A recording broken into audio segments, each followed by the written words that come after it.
Тамыр аймақтары мен бөлімдерінің дұрысын белгіле.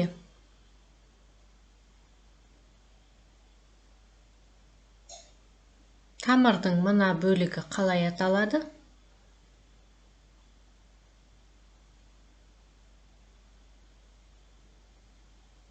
Дұрыс жауабы жанама тамыр.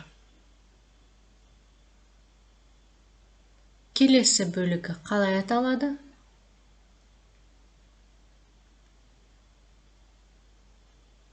Дұрыс жауабы негізгі тамыр. Енді тамыр аймақтарын анықтаймыз. Тамырдың ең ұшында не тұрады? Дұрыс жауабы тамыр оймақшасы.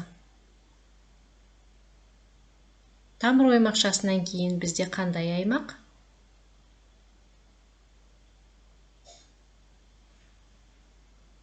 Дұрыс жауабы өсу аймағы. Келесі.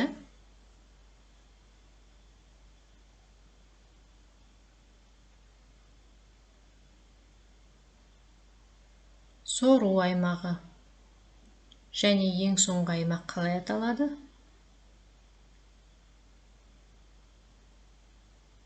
Өткізу аймағы. Тексереміз. Барлығы дұрыс.